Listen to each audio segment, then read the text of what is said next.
நான் மாட்டி இங்கே வந்திருக்கேன். எனக்கு 20 வயசு ஆகுது. ஃபஸ்ட்டு ஓட்டு என் தளபதிக்கு தான். இந்த வாட்டி தளபதி தான் ஜெயிக்க போகிறாரு. நான் மயிலாடுதுறையிலேருந்து அவரை பார்க்க வந்திருக்கேன். தளபதி தான் ஃபஸ்ட்டு ஜெயிக்க போகிறாரு. இந்த வருஷம் சிஎம் அவர் தான். அவர் என்ன பண்ணாலுமே நல்லாயிருக்கும் தான். அவர் திரையிலே அவருக்கு நாங்கள் சப்போர்ட் கொடுக்குறோம். இப்போ சிஎம் ஆக போகிறாரு, அது கண்டிப்பாக சப்போர்ட் கொடுப்போம்ண்ணா. அவர் கண்டிப்பாக ஜெயிப்பார். இந்த வாட்டி அவர் தான் ஜெயிக்கிறாரு.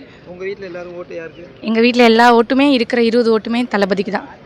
என் பேர் தனலட்சுமி. நான் வந்து ஐயம்பட்டிலேருந்து வந்திருக்கேன். ஃபஸ்ட் டைம் ஓட்டு போட போகிறேன். கண்டிப்பாக டிவி கேக்கு தான் போடுவேன். தளபதி சார் என்ன கொஞ்சம் இடத்துல வந்துடுவாங்க, பார்த்துட்டு போகிற மாதிரி தான் பிளான். எப்போ வந்தீங்க? காலையில் 3 மணிக்கு. ரீசெண்டாக வந்துட்டு அறிக்கைகள்லாம் விட்டுருக்காங்க. அதில் மருத்துவத்தை பற்றியும் கல்வியை பற்றியும் தளபதி சார் கொடுத்துருந்த அறிக்கை எங்களுக்கு ரொம்ப பிடிச்சிருக்கு.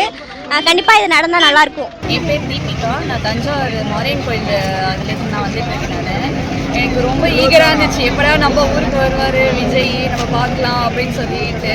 எனக்கு பாஸ் வந்து நைட்டு வரையுமே எனக்கு கிடைக்கவே இல்லை, சுத்தமாக கிடைக்கவே இல்லை. சரி அவ்வளோதான் நம்ம பார்க்க முடியாது இங்கே, ஆனால் பாஸ் இருந்தால் தான் வந்துட்டு பார்க்கணும் முடியும் அப்படின்னு சொன்னாங்க. நான் என்ன பண்ணுறதுன்னு யோசிச்சுட்டு திடீர்னு வந்துட்டு என் ஹஸ்பண்ட் அவங்க ஃப்ரெண்ட் சைடில் என்ன அரேஞ்ச் பண்ணாங்க. எனக்கு பாஸ் மட்டும் தான் கிடச்சிச்சு. எனக்கும் என் ஃப்ரெண்டுக்கும் பாஸ் கிடச்சிச்சு.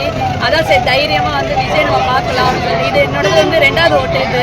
நான் விஜய்க்கு தான் போடணும் அப்படின்னு சொல்லிட்டு ரசிகர் இதுவாகவும் இது எனக்கு அவர் பேசின எல்லா இதுவுமே வந்துட்டு நல்லா இருந்துச்சு எனக்கு.